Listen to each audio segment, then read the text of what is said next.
The sky had long since turned to iron. Clouds hung low like curtains of lead, heavy with rain, and thunder rolled across the rice fields like the growl of a waking beast. In a crumbling thatched hut at the edge of Blackwood village, a young woman named Elia sobbed beneath the pounding storm. Her voice fragile, hoarse, was barely audible beneath the crashing thunder and the rhythmic pattering of rain on rotting timber. "Please. Let me go, someone help me, please, Taryn, save me." Her words dissolved into the wet darkness, unheard by anyone who might have dared to care. In the flickering flashes of lightning, 3 shadows towered over her, their breaths reeking of rice wine and their eyes filled with lust and cruelty. They laughed as she begged, their hands rough and merciless. "You should save your strength for what's coming, girl," sneered one of the men, Borik, a butcher's son whose calloused hands were already roaming. "Rain like this. No one'll hear you scream. Just be a good little doll and this'll go easier." Elia trembled as she clutched her belly. Her body ached. Her soul shattered. "My child, please, he's innocent." "You owe a debt," growled another, Marvin, as he grabbed her hair and yanked her up. "Taryn said you'd settle it. Said you were his gift to us. So stop whining and give us what's ours." At the name Taryn, something inside her snapped. Taryn, the man she had loved, trusted, dreamt of marrying, had traded her like cattle. Was this the price of her devotion? She could still recall his voice whispering promises in the moonlight, his fingers brushing hers under the plum tree where they used to meet. Lies. All of it? He had never loved her, only owned her. Lightning split the sky again. And Elia's scream was no longer one of pain or fear but fury. With a surge of strength born from rage, she bit deep into Borik's ear. Blood gushed into her mouth as he howled in agony, stumbling back. The others froze. Elia's eyes burned crimson. Blood ran down her chin. She looked less like a woman now and more like something feral, ancient. "You will all pay," she hissed. "Not just for me, but for him." She clutched her stomach. "For my son." The men exchanged nervous glances. The rain grew heavier. Borik cursed and grabbed a loose brick from the floor. "You crazy bitch!" he roared, smashing it down onto her face. The first hit shattered her nose. The second cracked her cheekbone. The third left her unrecognizable. But even as her breath left her, even as her face became a mask of blood and bone, her eyes remained open wide, staring, promising death. They dropped the brick. Ran. No one dared look back. Behind them, the storm howled. And then the fire started. No one knew how. Perhaps it was lightning. Perhaps it was fate. But the hut burst into flames, the orange glow roaring into the heavens like a scream too long suppressed. It burned through the storm, through the wet night, through the souls of those who had seen and run and said nothing. In the distance, Taran stood under the eaves of an abandoned shrine, watching and smiling. 3 years later. By now, the story of Eliah's death was a distant murmur, lost amid the daily struggles of a village battered by poverty. The government reforms meant little to Blackwood's dirt roads and lantern-lit nights. People cared more about rice than rumors. What happened at the hut? Just gossip. Just misfortune. No one really knew. At least, that's what they said. But in truth, everyone remembered. Especially Tomasz, a traveling trader who now lived comfortably with a wife half his age. That night, he was riding his old motorbike back from a distant town, the wooden crates of contraband stacked high behind him. Rain lashed against his jacket. The road ahead shimmered like glass. Damn weather, he grumbled, flicking ash from a nearly smoked cigarette.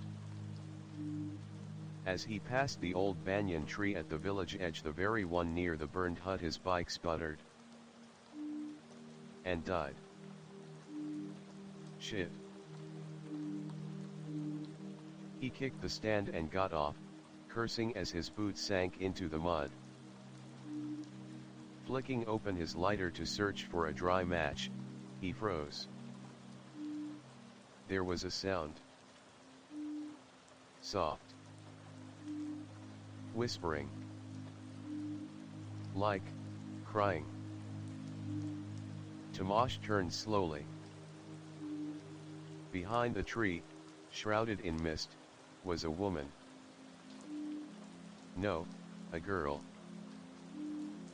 Soaking wet, barefoot, wearing a white dress soiled by rain and time. Her hair clung to her pale face. Her lips were trembling. "Please," she whispered, "help me." Tomasz blinked. His heart thudded. Ghost. No, must be some girl from the neighboring village. Maybe she was drunk, maybe lost. "Miss. You okay?" he said, approaching cautiously. His mind already raced. Young, alone, maybe he could. She collapsed. He caught her. The moment her body touched his, a scent filled his nostrils, not perfume. Not sweat. Blood. Still, the predator in him stirred. She was young. Warm. Vulnerable. His hands began to wander. "You're lucky I found you, girl. Ain't no one else coming down this road tonight." Her fingers twitched.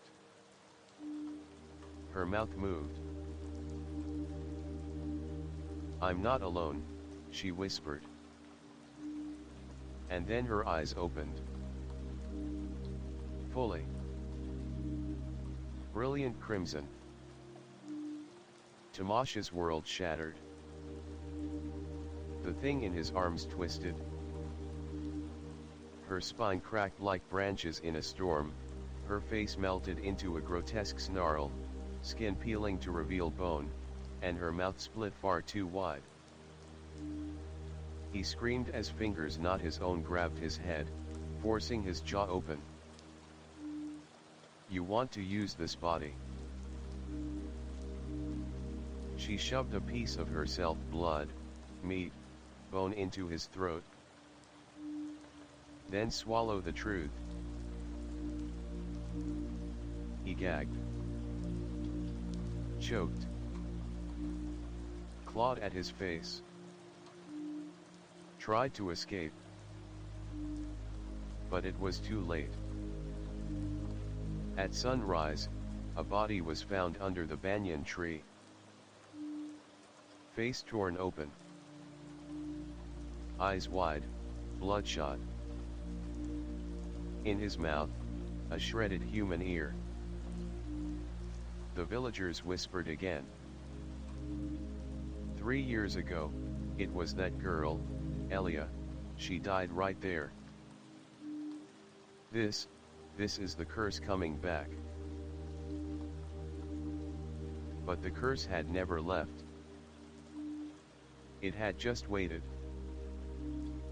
Now, it was hungry again. The village of Blackwood stirred with unease. By noon, whispers had spread from the rice paddies to the tea shops, weaving through conversations like a sickness. The old banyan tree, the one people crossed themselves when passing, had claimed another. This time, it was Tamash, the infamous traitor. Dead. Mouth filled with shredded flesh. Eyes wide open like he had seen the devil. The villagers didn't say it out loud, but they all knew. Elia. She had returned. At the village center, a crowd gathered around Myra, Tamash's widow. Still in her 20s, she was beautiful, though the light in her eyes had died the moment the cloth was pulled from her husband's corpse. Her fingers clutched the hem of her blouse. Her knees shook. Around her, people offered pity, but none stepped closer. As if touching her meant inviting the same fate. At the edge of the gathering, a figure in a long dark coat leaned against a bamboo post, arms crossed. He wore a wide-brimmed hat and a knowing smirk. Corven. He was once a drifter, then a gambler, and now, something else. When Tamash died, Corven returned to Blackwood. No one asked why. They were afraid of the answer. That evening, Corven entered the decrepit shack near the banyan tree, the same place Elia had died 3 years ago. The walls still bore soot marks. The air still reeked of something not quite gone. He crouched and ran his fingers along the charred wood, then pressed them to his tongue. Salt. Iron. Not ash but blood. They say vengeance never dies, he muttered. But this is hate that's fermented. Behind him, a voice spoke softly. You shouldn't be here. It was Alira, a young girl with long silver hair and one blind eye. Everyone in the village thought her cursed, born during a lunar eclipse, raised by her grandmother in silence. But Corven knew better. She saw more than anyone. He turned to her and smiled. I was hoping you'd come. Alira didn't smile back. It's feeding, she said. Each soul she takes, she remembers more. Corven's eyes narrowed. She's not just killing for vengeance, is she? No, Alira said. She's awakening. That same night, in a cottage at the edge of the village, 3 men sat huddled around a fire. They were soaked, trembling, their mugs of rice wine untouched. Bran, Darren, and Salas. 3 of the 4 remaining men who had been there the night Elia died. Tomash is dead, Bran said flatly. Good riddance, Darren muttered. The bastard had it coming. Yeah. What about us? Salas snapped. He was the first. Who's next? No one spoke. Outside, thunder cracked. Maybe we should leave, Salas said. Leave Blackwood? Start over? You think we can outrun her? Bran's voice dropped to a whisper. You saw his corpse. She's not just haunting this place. She's inside it. We could get help, Darren offered. A priest. Or that monk who came last year. No, Bran interrupted. There's only one man who might help. He looked toward the forest. The binder. Far from the village, nestled between ancient stones and trees that whispered, lived an old man whose name had long been forgotten. They called him the Binder, because he was said to have sealed demons within their hosts, trapping curses behind bone and blood. Few dared approach him. Even fewer returned.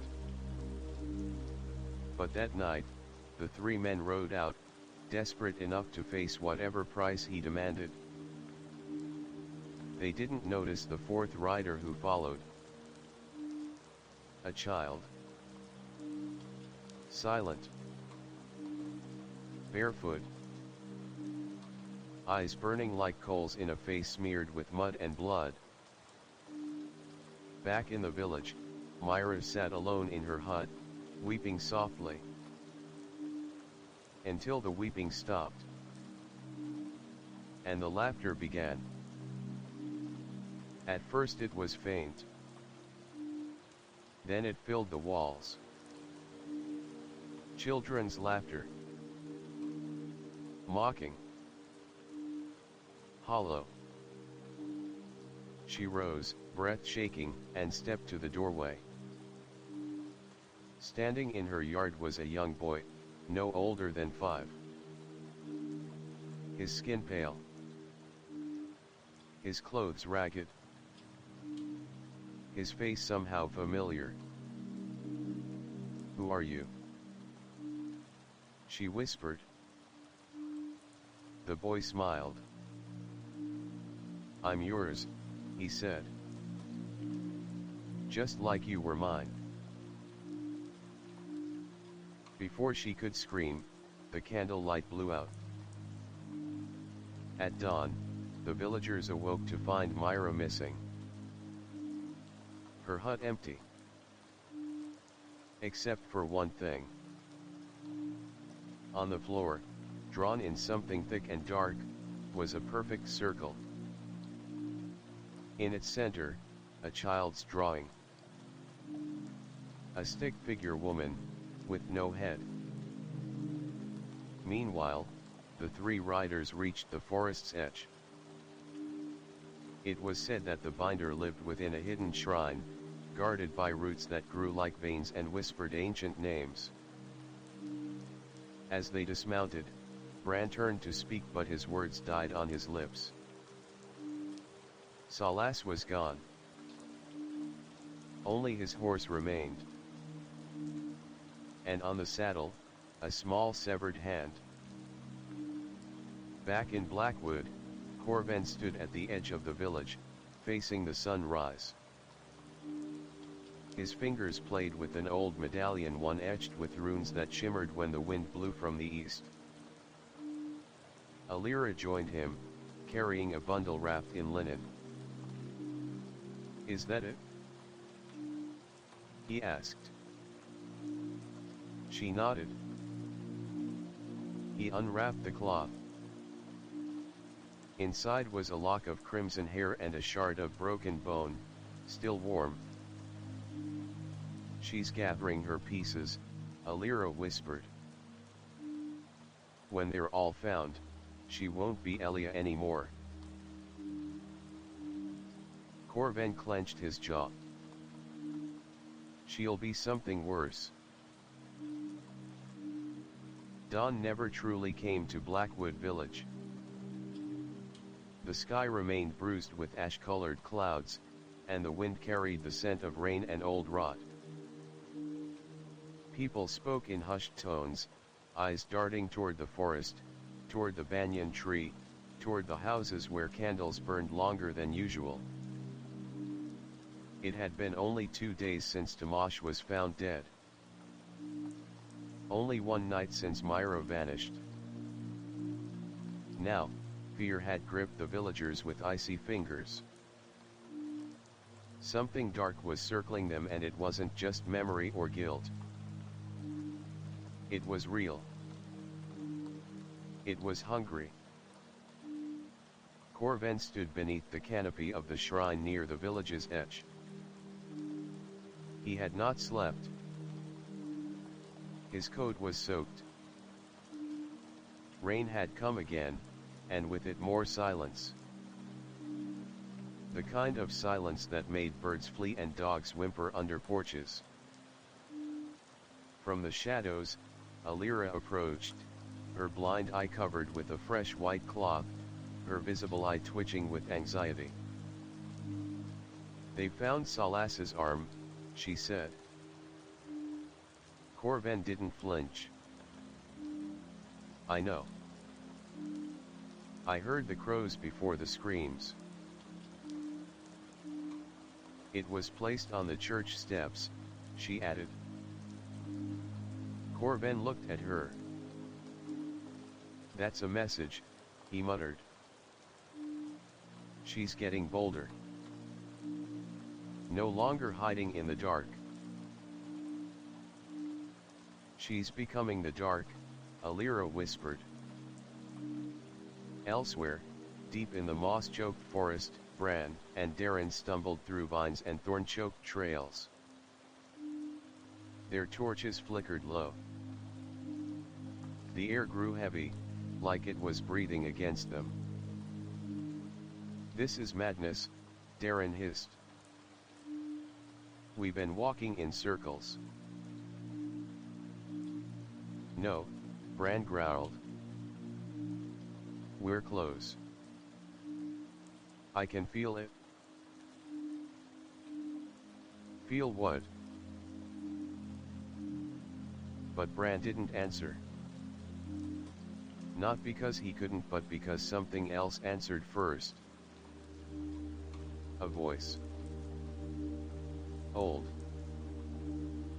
Dry. Like bone scraping stone. "You seek salvation." They turned. There, between the roots of a dead tree, stood a man in robes darker than pitch. His skin was gray. His fingers long and caul-used with ink-stained nails.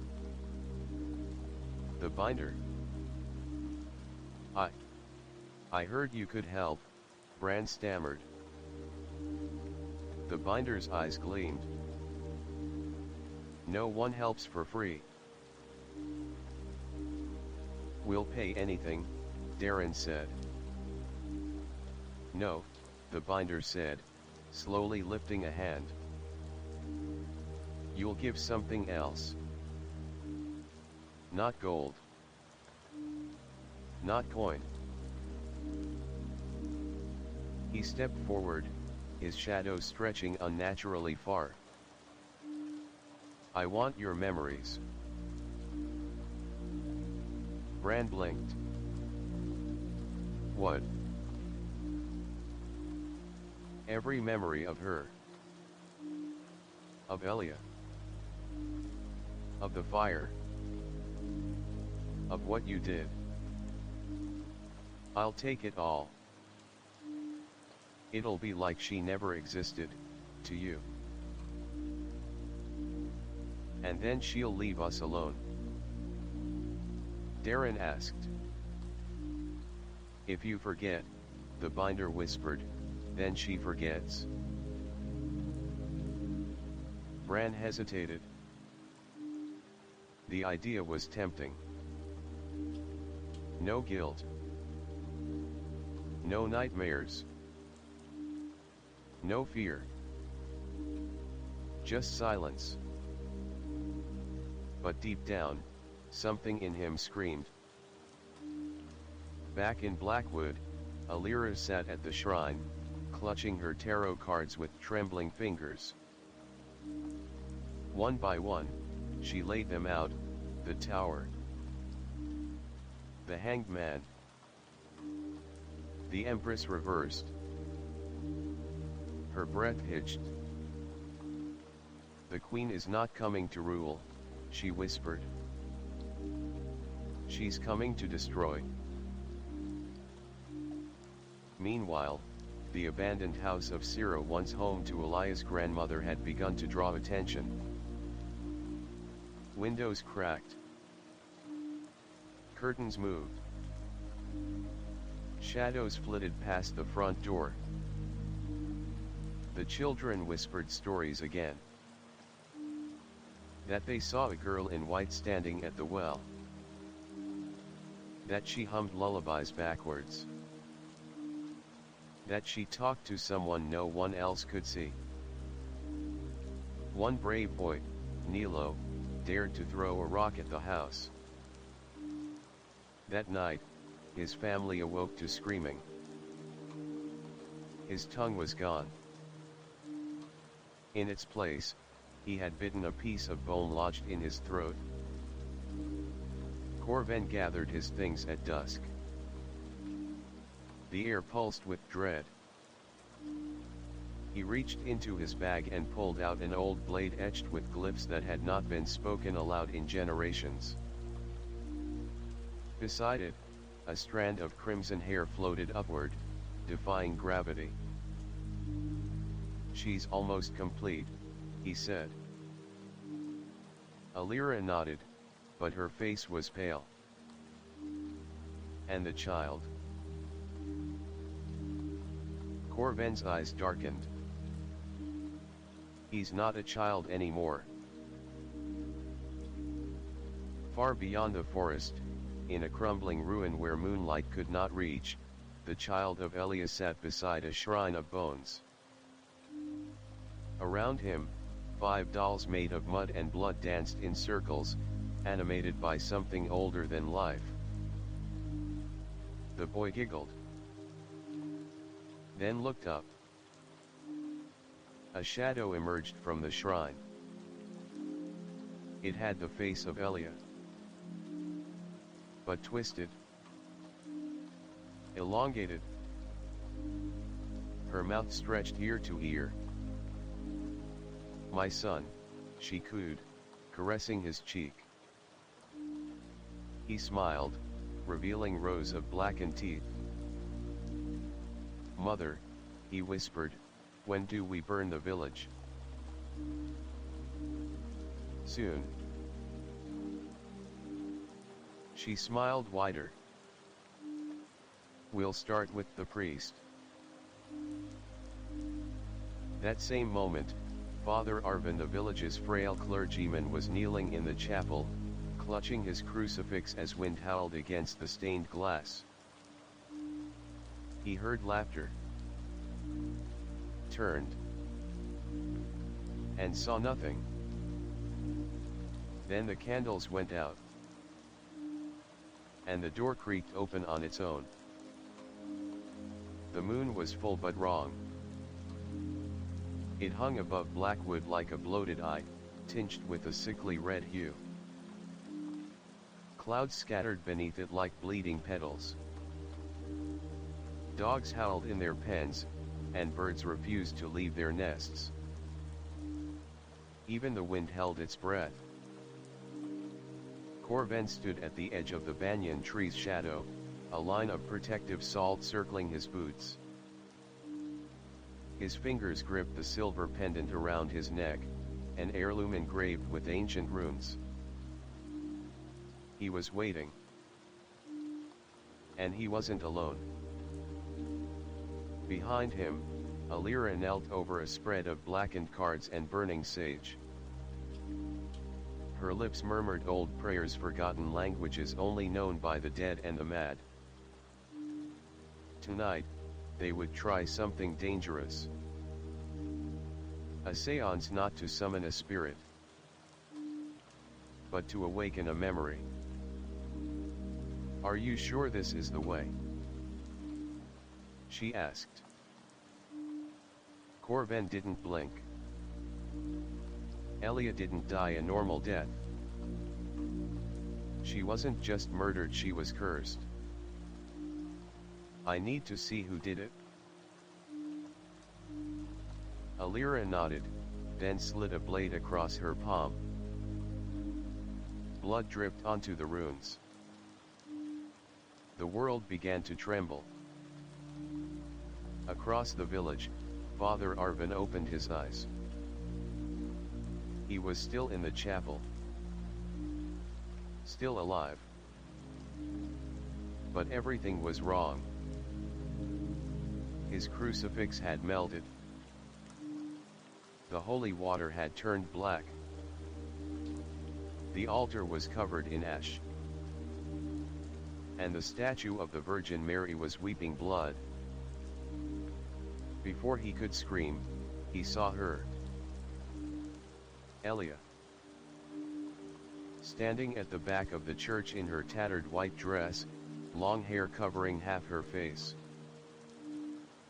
But when she looked up, it wasn't her anymore. It was her corpse.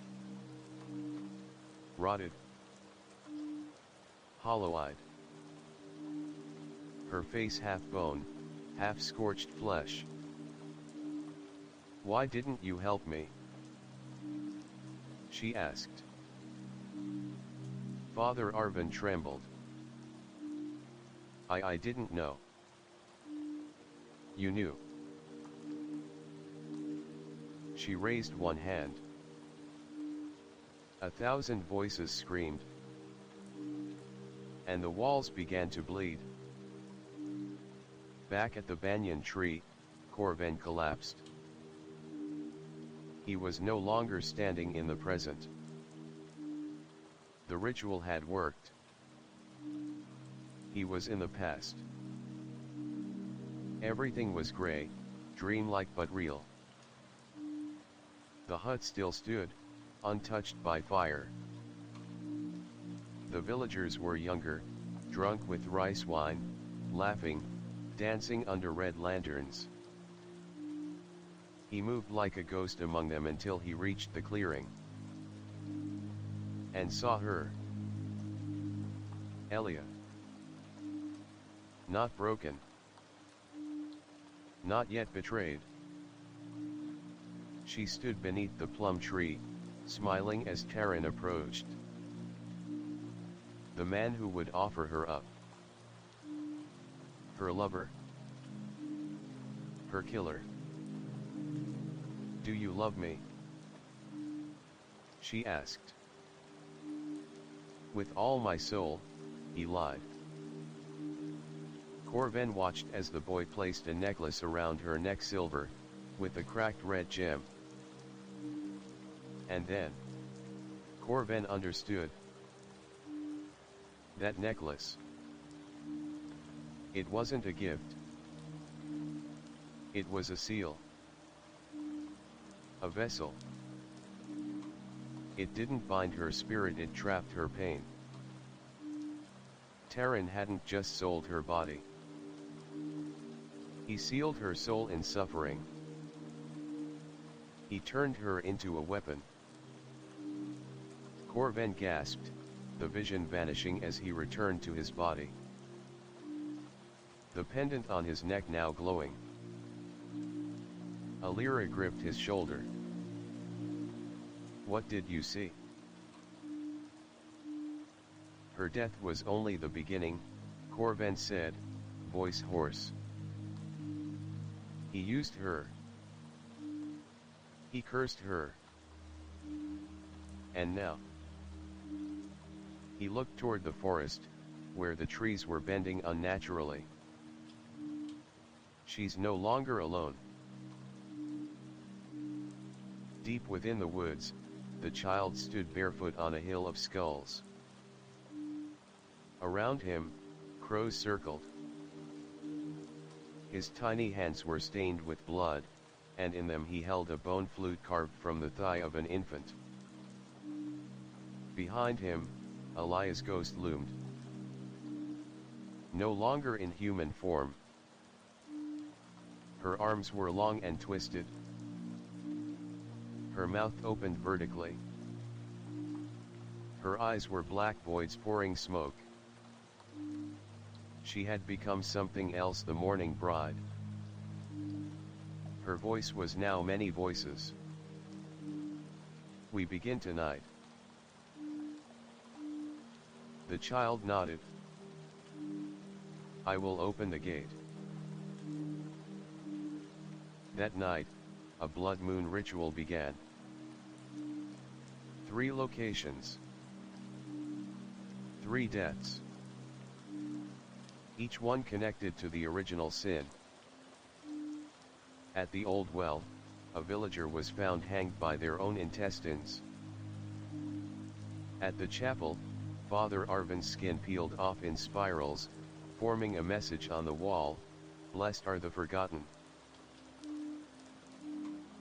And near the schoolhouse, a childless widow was discovered with her womb ripped open yet filled with black feathers. Corvin and Alira arrived too late at every scene. But the signs were clear. The blood rite has started, Alira whispered, tears in her eyes. Corvin unsheathed his blade. Then we end it before it ends everyone else. But in the dark, a lullaby began. Soft. Wrong. A child's voice singing words no child should know. Mother said hush, or the crows will peck. Mother said sleep, or the bones will break. Close your eyes, and give me your hand. You'll wake up smiling in the silent land. The village of Blackwood no longer slept. Each night brought screams that choked in the throats of the wind. Each morning, more bodies were found twisted, drained, desecrated. Children clung to their mothers, elders refused to leave their homes, and the once bustling square stood abandoned, its fountain blackened by ash and old blood. The air stank of iron and secrets long buried. At the center of it all, the boy. The child with no name.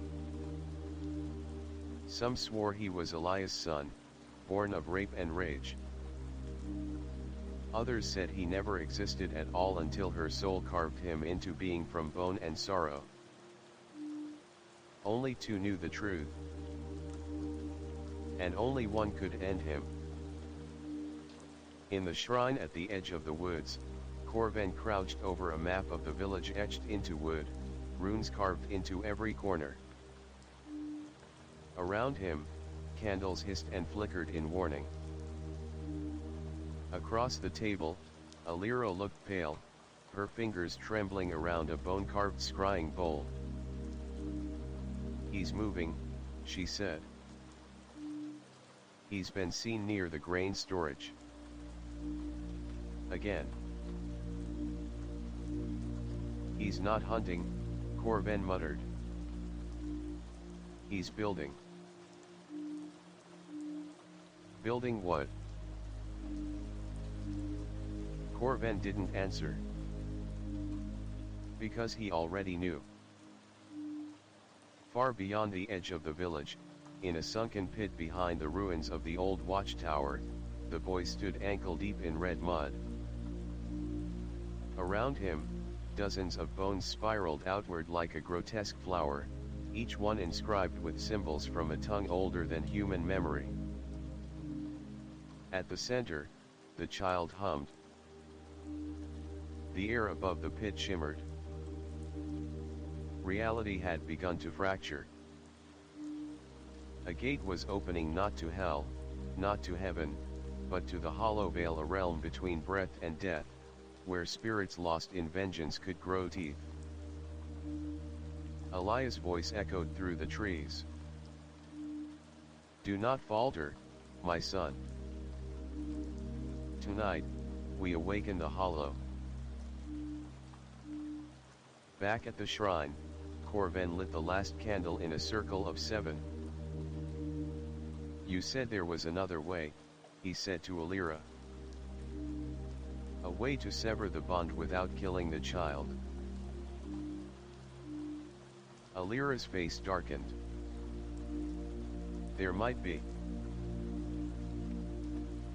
Corven met her eyes. I want him to live. Even after what he's done. He was made for vengeance, Corven said. But if he's more than a weapon, he deserves the choice. Alira hesitated. Then nodded. There's an old rite, she whispered. A binding reversal. You'll need something of hers, blood, bone, or memory. You already have the hair. Corven reached into his coat and removed the silver necklace once worn by Elia, the cursed gift from Terran. I have the memory. That night, as the villagers lit warding fires and closed their doors tight, Corven and Alira set out toward the ashen pit, where the child's ritual was nearing its climax. They passed the old choi, now just blackened earth. Past the banyan tree, now dry as bone, its branches twitching. Past the schoolhouse, where children's voices whispered lullabies even though the windows had been boarded shut for days. And then, the earth trembled. A sound like ribs cracking echoed through the hills. They had arrived. The pit was alive. Pulsing. Breathing. The child stood in the center, arms raised, surrounded by ghostly silhouettes, half-formed spirits of the dead, drawn to the power of vengeance. And Elia, or what was left of her. She hovered above the pit like a banshee born of ash and smoke, her face a bleeding mask, her voice layered with 100 screams. You should not have come, she said. Corven stepped forward. He doesn't have to become you. He already has. The child turned. His eyes were voids. His skin cracked with light from within. Corven removed the necklace from his pouch and held it up. This is your chain, he shouted. The one he gave you. The one that turned your love into poison. The spirits around the pit shrieked. The necklace trembled. I can break it, Corven said. But only if you let him go. Eliah's face twisted. And what of justice? You got your justice, Corven said. Now you're only feeding hate. For a moment, the world stood still. Even the wind paused. Then the boy screamed. No. Power erupted from him, flinging Corven back. His arms spread wide, and the pit began to open beneath him, an abyss that pulsed with memories and bones. Spirits poured from it. Corven hit the ground hard. Blood trickled from his mouth. But he stood. He limped forward. "You don't have to do this," he whispered. The boy's voice was layered, now his own, and hers. "They must pay. All of them. Everyone who watched her burn." "I know," Corven said, "but she never wanted you to become this." And then Alira screamed. A bolt of energy struck her from the side.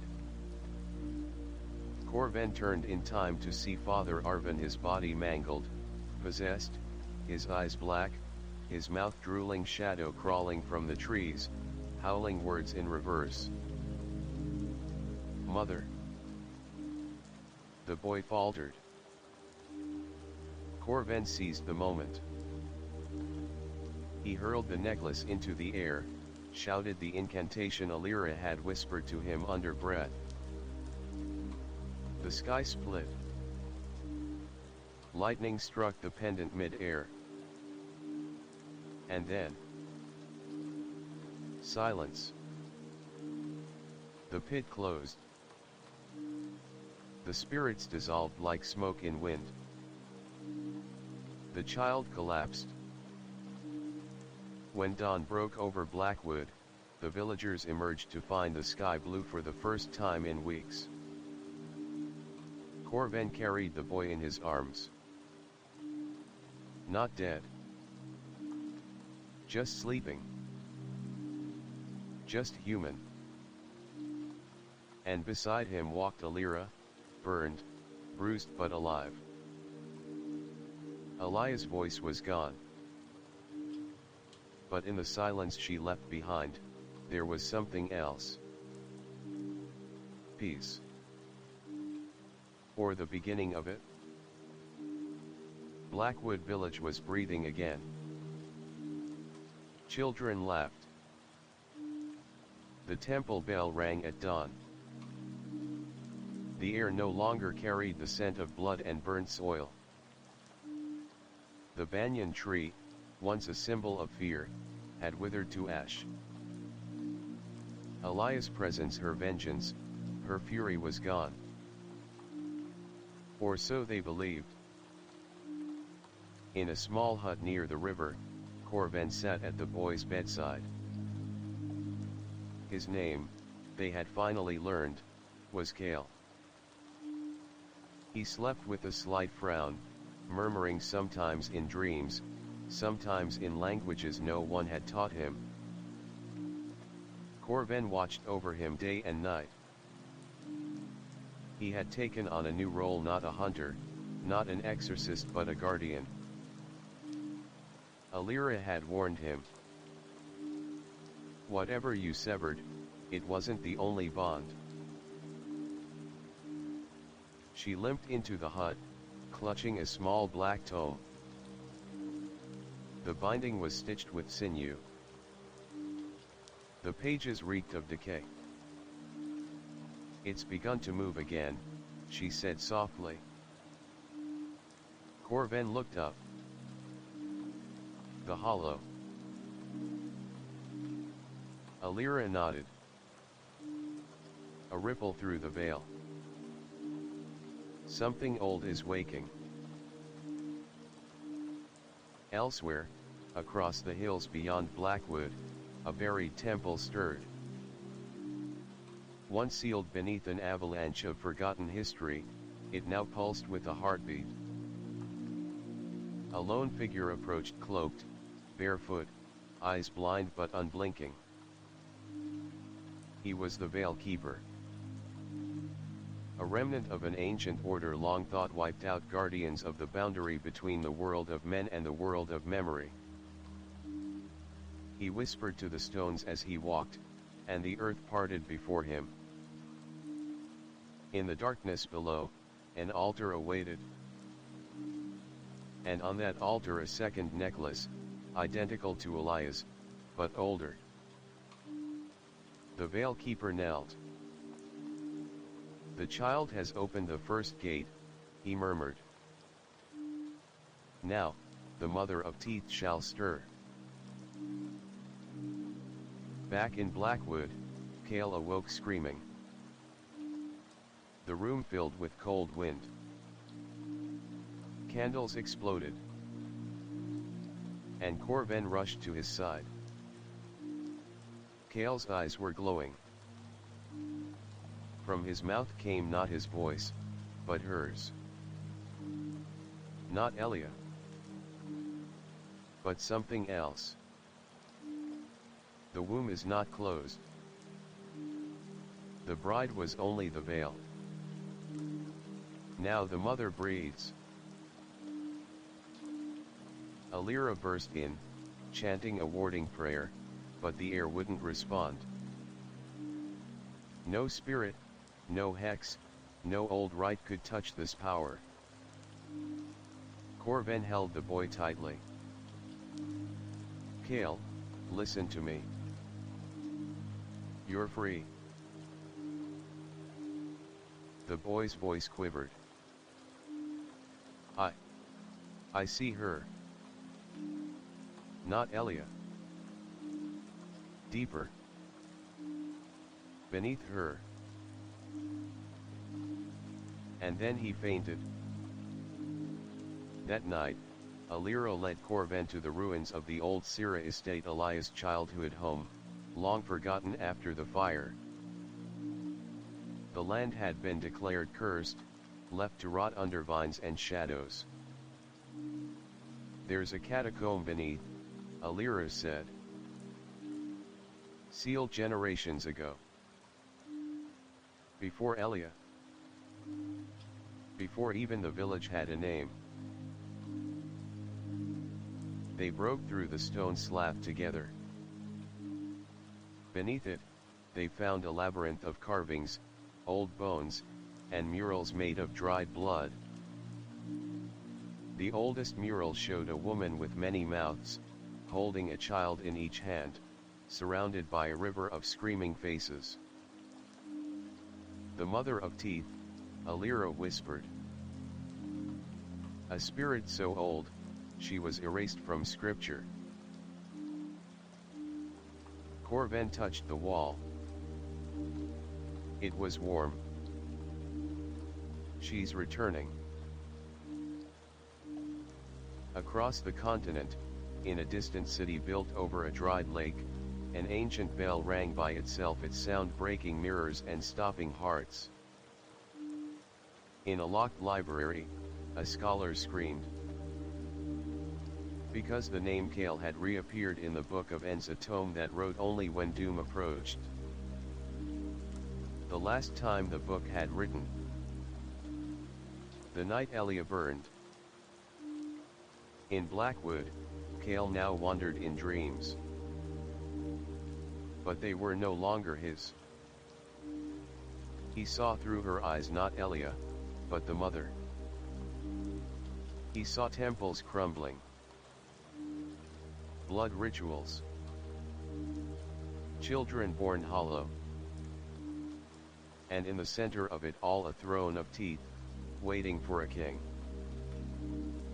A king of memory. A king of vengeance. And Cale was walking toward it. Back in the waking world, Corven gathered his blades. "This is no longer a haunting," he said to Alira. "It's a rebirth." Alira shook her head. "No, it's a harvest." And the moon turned red again. But this time, it smiled. The blood moon hung heavy and low, casting a cruel crimson glow across the land. Blackwood was no longer a village, it was a battleground between forces unseen. Inside the ruined temple beneath the Sira estate, Kale sat on a jagged stone throne, his fingers tracing the teeth embedded in the cold surface. His eyes burned not with childlike innocence, but with something far older, far darker. Around him, shadows danced. The mother of teeth whispered in his mind, 1,000 voices layered like broken glass. "Your time is now, Kale," she hissed. "You are the crown. The bridge between worlds." Kale clenched his fists. The power surged beneath his skin, icy and relentless. "I will not be your puppet," he said aloud. The mother laughed, a sound like cracking bones. "You already are. Every choice you make tightens the chain." Far above, in the forest clearing, Corven and Alira prepared. Corven sharpened his silver blades, each engraved with ancient sigils designed to sever spirit bonds. His face was etched with exhaustion, but his eyes blazed with determination. Alira traced protective symbols with trembling hands. "We only get one chance," she said. "The mother feeds on his pain. If we can break the link, maybe he can still be saved." Corven nodded, eyes scanning the dark woods. "We must find the heart of the hollow." Meanwhile, in the village, the remaining inhabitants barricaded themselves indoors. Whispers spoke of disappearances, of shadows that moved with minds of their own, and of a child seen wandering alone at dusk, his eyes glowing red. Myra, still haunted by her loss, gathered what little strength remained. She clutched a locket, one she had kept hidden. Inside, a small lock of Elia's hair. "I will end this," she vowed. Back at the temple, Kale's mind was a battlefield. Memories that were not his own surged violently. He saw flashes: Elia's laughter, the betrayal of Terran, the fire that consumed everything. But also, something new. A vision of a woman cloaked in darkness, crowned with bone. She reached out. "Join me," she whispered. "No," Kale replied, tears streaking down his face. "I choose my own fate." The mother screamed in rage, shattering the stone beneath him. Corven and Alira reached the entrance of the catacombs beneath the temple. Ancient glyphs pulsed faintly along the walls, warnings of curses laid down centuries ago. Alira placed a hand on the cold stone, chanting softly. The ground trembled. A deep voice echoed in their minds. "Who dares enter the domain of the mother?" Corven stepped forward, blades ready. "We come to end the curse." A portal of swirling shadows opened before them, revealing a labyrinth of memories and nightmares. Inside, Kale wandered the labyrinth. Each corridor twisted with echoes of the past, faces of the lost, screams trapped in stone, and rivers of blackened blood. He felt the mother's presence everywhere. In the air. In the walls. In the cold bite of silence. Suddenly, a figure appeared. Terran. No longer a man, but a wraith, eyes hollow, voice a cold rasp. You cannot escape what you are. Kale steadied himself. I am more than your curse. They clashed blade against shadow. Each strike released screams. Each blow shattered a piece of the labyrinth. Outside, Myra entered the temple, locket glowing faintly. She whispered prayers forgotten by time. The air thickened. She reached the altar where the second necklace lay. Suddenly, a shadow lunged from the darkness.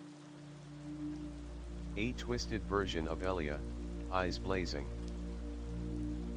Myra screamed but stood her ground. I am the mother of my child's memory, she said, holding up the locket. The shadow hesitated. And in that moment, the real battle for Kale's soul began. Corven and Alira fought their way through the labyrinth. They faced illusions memories turned weaponized, designed to break their minds.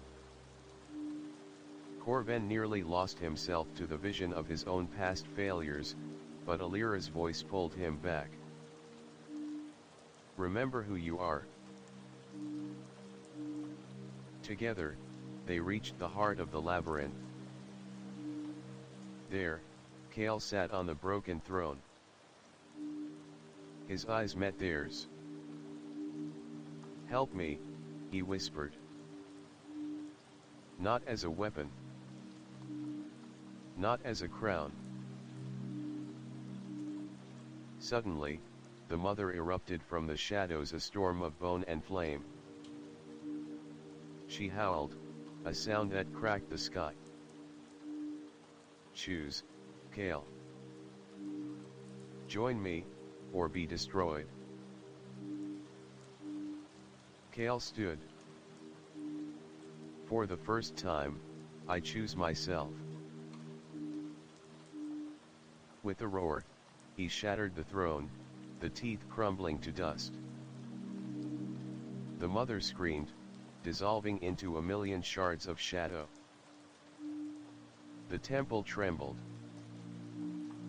Walls began to collapse. Corven caught Kale as the ground gave way. Outside, dawn broke. The village was silent. Peace had returned. But Corven knew it was fragile. Kale was free, but the memory of the mother lingered. A reminder that some darkness could never be fully destroyed. The calm after the storm was a lie. Blackwood was still alive, but only barely. The villagers whispered behind locked doors, their eyes wide with fear and hope tangled together. Kale was free from the mother's grasp, but freedom had its own chains. The awakening. Kale sat by the river's edge, the cold water brushing his fingers. The nightmares still came, visions of a world beyond, where memories were currency, and souls were slaves. Corven approached quietly, sitting beside him. Do you remember? Corven asked softly. Kale's eyes were hollow. Everything and nothing. Like trying to hold smoke. Corven nodded. We shattered the throne, but the power inside you. It's still there. Kale looked down at his hands. It calls to me.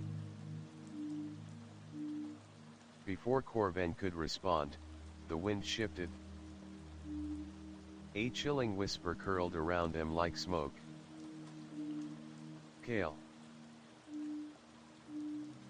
The voice was neither male nor female, ancient and fractured.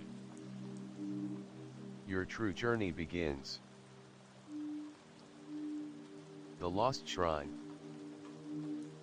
Meanwhile, Alira stood at the ruins of an old shrine deep in the forest, a place the villagers had long forgotten, and a place that pulsed with dark energy. She traced the faded carvings with trembling fingers, her breath catching. Symbols moved beneath her touch, ancient sigils of binding and release. Her heart pounded as she read aloud. When the crown breaks, the veil tears. The forgotten rise to claim their heir. Suddenly, the earth beneath her feet cracked open, revealing a spiraling staircase plunging into darkness. With only her staff and a flickering lantern, Alira descended. The whispering darkness. Deep below, Kale's dreams took form. He found himself in a cavern filled with glowing glyphs that shifted and writhed like living creatures. A figure appeared, tall, draped in shadows, its face hidden beneath a hood. "You seek answers," the figure said. Kale nodded. "I want to know who I really am." The figure extended a hand, revealing an orb of flickering light. "Then look within the echoes of the forgotten." Kale touched the orb. Suddenly, memories cascaded into him, faces, places, moments from lives long past. He saw himself not as a boy, but as a guardian of the veil, an ancient soul reborn. He saw the mother of teeth not as a villain, but as a fallen queen, betrayed and cursed. And most terrifyingly, he saw a prophecy. A child born of fire and bone will decide the fate of both worlds. A village in shadows. Back in Blackwood, strange occurrences multiplied. Children spoke in voices not their own. Animals fled in terror. The river ran dark, and the crops withered. Myra, now recovering but haunted, joined Corvin and Alira. "I can't ignore it anymore," she said. "I saw the eyes in the river last night. Watching." Corvin clenched his fists. "The veil isn't just broken, it's bleeding." The Council of Elders. In the village hall, the elders gathered. A meeting held under the flicker of torchlight. Their faces were grim, lines deepened by fear and age. "The curse is spreading," Elder Yara said. "We must act before it consumes us." "But how?" another elder asked. "Our weapons cannot fight shadows." Alira stepped forward. "There is a way, a ritual to seal the veil again." Corvin shook his head. "It requires a sacrifice." A hush fell over the room. A heart divided. Kale struggled with his new knowledge. He was both boy and ancient guardian. Power and vulnerability intertwined. One night, he dreamt of Elia, not the vengeful spirit, but the woman she had been. She smiled, reaching out. "Your soul is stronger than mine." Kale woke with a start. He knew what he had to do. The rising storm. The night of the ritual came. The villagers gathered at the old shrine. Kale, Corvan, Alira, and Myra stood at its center. Candles flickered in the cold wind. The ground trembled as the veil whispered warnings. The ritual began with chants older than memory. The battle within. Kale closed his eyes, feeling the power swell. The mother's voice echoed, tempting him. Join me again. Together, we can reign. Kale shook his head. No. But the shadows around him took shape, monsters of bone and smoke. He fought not just the spirits, but the darkness inside. Corvan and Alira stood guard, warding off the spectral horde. Myra chanted prayers, her voice steady despite the terror. The final choice. As the ritual climaxed, Kale faced a choice. To seal the veil, he had to bind himself forever, part of the veil's fabric, guardian, and prisoner. Or to escape, leaving the veil vulnerable to destruction and chaos. His heart ached. He looked at those who trusted him and whispered, I choose to stay. To protect. The ritual completed. A brilliant light engulfed the shrine. Dawn of a new era. Blackwood awoke to a sky painted with gold. The river sparkled clear. The village breathed. Kale stood at the veil's edge, no longer a boy, but a guardian. Corvan placed a hand on his shoulder. You are the crown, Kale. The protector. Alira smiled faintly. And the hope. Myra wept, relief and sorrow mingled. The veil was sealed for now. But in the distance, beyond the forest, a shadow stirred. The story was far from over.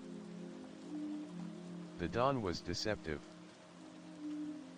Though the skies cleared and the village seemed calm, a darkness lingered just beneath the surface. Kale stood at the edge of the forest, the weight of his new role pressing down on him like an iron crown. Though he had accepted his fate as the veil's guardian, the price was yet unknown and the cost would be greater than anyone imagined. The warning. Corvan's eyes darkened as he returned from a reconnaissance beyond the village boundaries. Something's wrong, he said grimly to Alira and Myra, gathered in the shrine. The veil's pulse is shifting, Alira replied, consulting her ancient texts. It's not just the mother anymore. There's something else, watching. Myra shivered. I've heard rumors from the neighboring towns, strange disappearances, shadows moving against the wind, and whispers calling out names long dead. Corvan clenched his fists. We thought sealing the veil would end it. But it was only the beginning, Alira whispered. The new threat. That night, Kale dreamt again. But this time, the dream was clearer, more urgent. A figure emerged from the swirling mist, tall, cloaked in midnight blue, eyes like burning coals. You bear the crown, the figure intoned, but you have not yet claimed the throne. Kale felt a coldness grip his heart. Who are you? The figure smiled a smile that split the darkness. I am the Shadow King. Once banished beyond the veil, I have waited. Now the gates open again.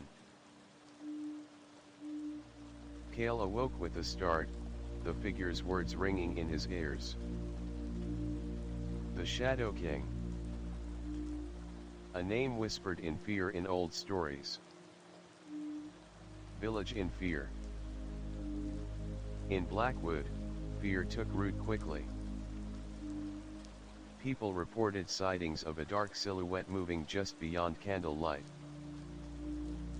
The river turned black once more, and the animals fled deeper into the forest. Corven and Alira organized patrols, but even their sharp eyes could not pierce the growing darkness. Myra stayed close to Kale, sensing the boy's turmoil. You carry a burden no child should, she said softly. Kale nodded. I don't know if I can keep fighting. You're not alone. The breaking point. As days passed, Kale's control over the Veil's power began to wane. Shadows whispered in his mind, urging him to surrender to the darkness. In a moment of weakness, he wandered into the heart of the forest. There, the Shadow King awaited. Come with me, Kale. Together, we can rule both worlds. Kale resisted. But the temptation was overwhelming. His eyes flashed red. For a heartbeat, the Shadow King's influence took hold. Corven's desperation. Corven found Kale near the ancient well, the place where the Veil's power was strongest. The boy's eyes were glowing, his body trembling with dark energy. Kale. Fight it? Corven shouted. Kale's voice was cold, unfamiliar. You cannot save me. Corven stepped forward, blades drawn. I will always try. The ground beneath them cracked open, and the well erupted with shadowy tendrils reaching for the sky. The ritual of binding. Alira arrived just in time, chanting fiercely. She threw a circle of salt and herbs around Kale and Corven. Hold him. I will bind the shadows. The Shadow King's laughter echoed through the forest. You think a mere ritual can hold me? The shadows attacked, coiling like snakes. Kale struggled, fighting himself. Corven and Alira held on, sweat pouring down their faces. The ritual intensified, the circle glowed, flames licking the air. Sacrifice and salvation. As the ritual reached its peak, Kale collapsed, his body racked with pain. Corven looked into the boy's eyes, seeing both the light and the darkness within. You must choose, Corven whispered. Kale nodded weakly. With a final cry, he poured all his power into the binding circle. The shadows screamed, then dissipated into the night. Aftermath. The forest was silent. Kale lay exhausted but free. Corven helped him to his feet. You're stronger than I ever imagined. Alira smiled faintly. But the Shadow King is not defeated. He's only waiting for another chance. Myra placed a gentle hand on Kale's shoulder. We will be ready. The village slowly began to heal. But the night sky still held the faintest red glow. And somewhere beyond the veil, the Shadow King stirred once more. The peace was a fragile veil stretched thin over the village of Blackwood. Though the Shadow King had been repelled, whispers of his return haunted every corner, and the veil, this mysterious boundary between life and death, was fraying more than ever. Echoes of the past. Kale awoke to a cold morning, but his mind was hotter than ever with memories and questions. He wandered toward the ruins of the old shrine, seeking answers. Suddenly, a voice called out, "Kale." It was Myra, her eyes filled with urgency. "We need to talk." Kale followed her to a hidden chamber beneath the shrine, a place none in the village had dared enter for centuries. There, carved into stone walls, were symbols and writing stories of an ancient war between guardians of the veil and the primordial shadows. A forbidden prophecy. Alira appeared, carrying an ancient scroll she had discovered in the depths of the forest. "It's a prophecy," she said, unrolling it carefully. The scroll spoke of a veil's reckoning, a time when the balance between worlds would break, and a chosen one, neither fully human nor spirit, would have to make the ultimate sacrifice. Kale listened intently. "This is me," he whispered. Alira nodded solemnly. "But there's more. The prophecy warns that the Shadow King is but a fragment of a greater darkness, the Eclipse Sovereign, a force that once nearly consumed the world. The Fractured Alliance." Elsewhere, Corven met with unexpected allies. The village's oldest residents, keepers of forbidden knowledge, revealed themselves. They spoke of an ancient covenant broken by greed and fear.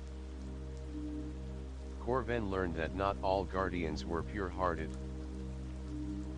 Some had been corrupted, and some still served the shadows. "We must be cautious," warned Elder Yara. "The enemy is closer than you think." Kale's burden. As days passed, Kale struggled with his dual nature. His powers grew, but so did his fears. In dreams, the Eclipse Sovereign whispered promises of freedom and power. "You can rule the veil, Kale. You can end this suffering." Kale's heart ached. He wanted to believe, yet the memory of Elias' sacrifice held him back. A rift in the veil. One night, a violent tremor shook the village. A rift tore open in the heart of the forest, spilling shadows into Blackwood. Corven, Alira, Myra, and Kale raced toward the source. There, amidst swirling darkness, stood a figure cloaked in silver, the Eclipse Sovereign. Its eyes were voids, and its voice echoed like the collapse of stars. "Your world will be consumed. Join me or be destroyed." The battle for Blackwood. The villagers watched in terror as the forces clashed. Kale summoned all his strength, channeling the light of the veil. Corven fought with blades of silver fire. Alira unleashed ancient spells, weaving protection around the village. Myro led the villagers in prayer and song, and unspoken magic binding their souls. The battle was fierce and brutal. Shadows clawed at the earth, tearing at reality. Kale faced the sovereign in a duel of wills, each strike shaking the forest to its roots. Sacrifice and unity. As the battle reached its peak, Kale realized the only way to seal the rift was to merge his spirit with the veil itself, becoming both guardian and prison. "I cannot do this alone," he said to his friends. Together, they formed a circle, their powers intertwining. A blinding light erupted, sealing the rift and banishing the sovereign to the depths of the veil. Kale felt his body dissolve into light and shadow. Aftermath. Blackwood was saved. But Kale was gone. The villagers mourned their hero, but his spirit lingered in the winds, the trees, and the hearts of all who loved him. Corvan, Alira, and Myro vowed to protect the village and honor Kale's sacrifice. The veil was quiet once more, but its whispers promised that the story was far from over. The village of Blackwood had settled into a fragile calm. Kale's sacrifice echoed in every whispered prayer and every fluttering candle flame. But the Vaykeeper's journey was far from over. A new guardian. Far beyond Blackwood, in the shadowed valleys of the Old Kingdom, a figure emerged from the mist. Draped in a cloak stitched with stars and bone, Seren carried the weight of the ancient order, the last heir of the Veil Keepers. With eyes sharp as winter frost, she traced the faint glow of the veil's pulse, a distant tremor signaling imbalance. She whispered, "The veil calls." And Kale's legacy is only the beginning. Secrets in the shadows. Back in Blackwood, Corvan and Alira uncovered an ancient chamber beneath the shrine. There, hidden for centuries, lay a collection of relics, bones, scrolls, and an orb pulsing with a dark light. Alira's voice trembled as she read the inscription. To bind the Veil Keeper, a shadow must be cast. To free the Guardian, the light must bleed. Corvan's eyes narrowed. The Shadow King's return was only the first wave. The awakening of Seren. Seren journeyed toward Blackwood, guided by the veil's fading light and haunted by visions. In her dreams, Kale appeared, speaking in riddles. The Eclipse Sovereign sleeps, but its children awaken. Seren knew she must reach the village before the darkness grew too strong. The village's new threat. Meanwhile, Myra struggled with the growing darkness within herself. The locket she wore, once a symbol of hope, had begun to pulse ominously. She felt whispers in the night, urges she could not control. One evening, under the silver light of the moon, she found herself drawn to the ancient banyan tree. There, the shadows whispered her name, promising power in exchange for loyalty. Corvan's burden. Corvan, now leader and protector, faced growing unrest. Some villagers feared the supernatural more than the shadows themselves. Rumors of curses, hauntings, and restless spirits spread like wildfire. Corvan knew that only unity could save Blackwood. He began training the villagers not just in defense, but in ancient rites to strengthen the veil. Alira's discovery. In the depths of the shrine's library, Alira found a forbidden text, the Codex of Shadows. It spoke of a ritual to sever the tether between the veil and the Eclipse Sovereign's spawn. But the ritual came at a terrible cost. Someone must walk the veil forever, to keep the darkness sealed, Alira whispered. Her eyes met Corven's. Who will it be? The rising darkness. As Saren approached, a new threat emerged. From the shadows, twisted creatures offspring of the Eclipse Sovereign spread chaos. They took many forms: smoke, flame, even human. Blackwood's defenses were tested like never before. Kale's spirit lingered, watching. He whispered encouragement to Saren through the veil. The confrontation. Saren finally arrived, greeted by Corven, Alira, and Myra. Together, they prepared for the coming storm.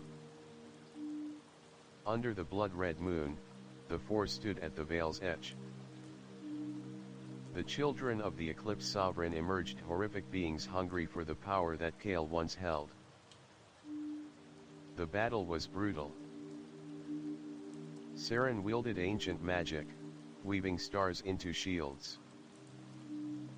Corven fought fiercely, his blade singing silver death. Myra, struggling with her own dark urges, battled for her soul even as she fought the monsters. Alira chanted, her voice echoing through the void. The ultimate sacrifice.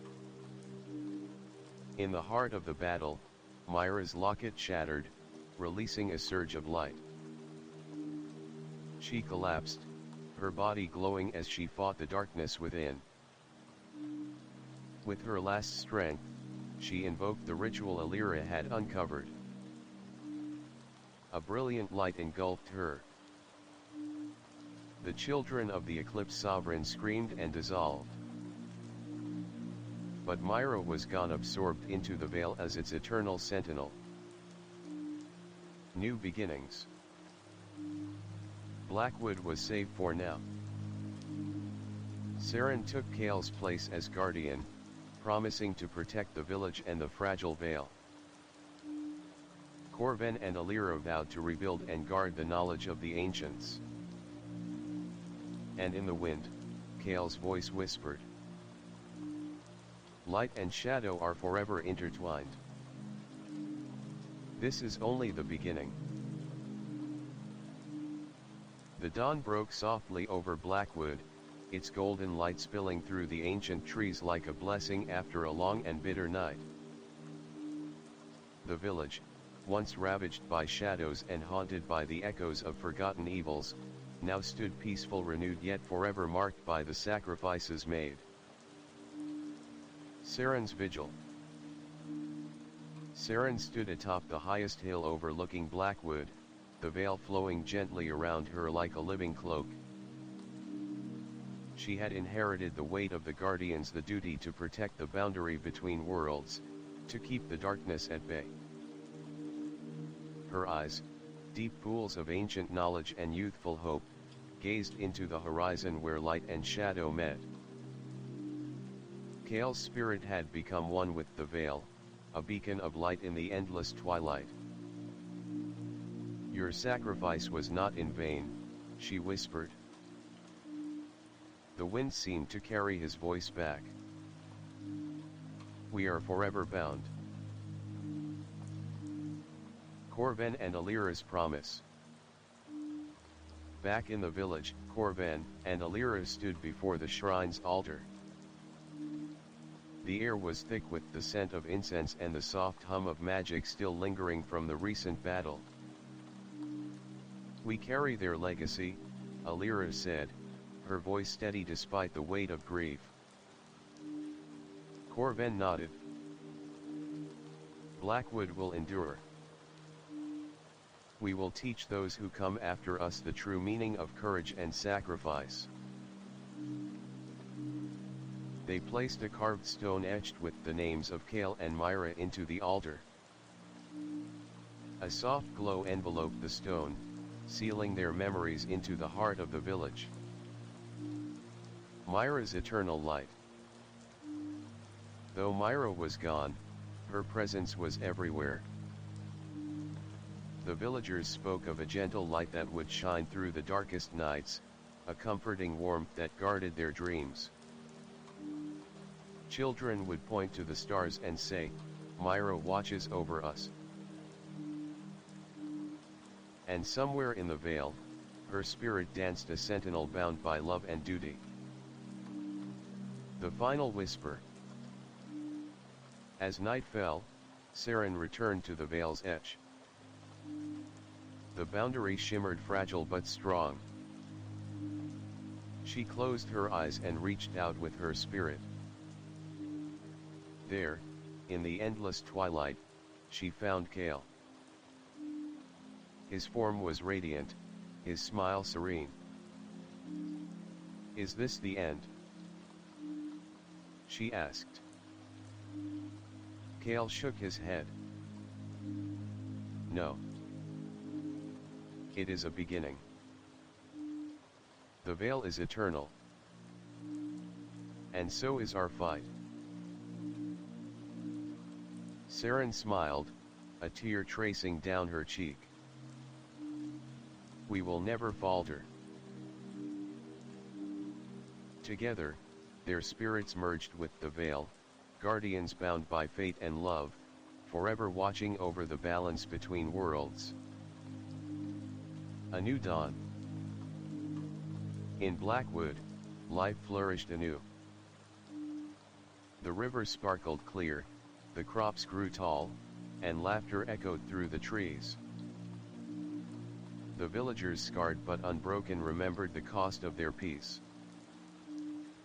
And in every whispered prayer, in every quiet moment beneath the stars, the story of Kale, Myra, Saren, Corvan, and Alira lived on.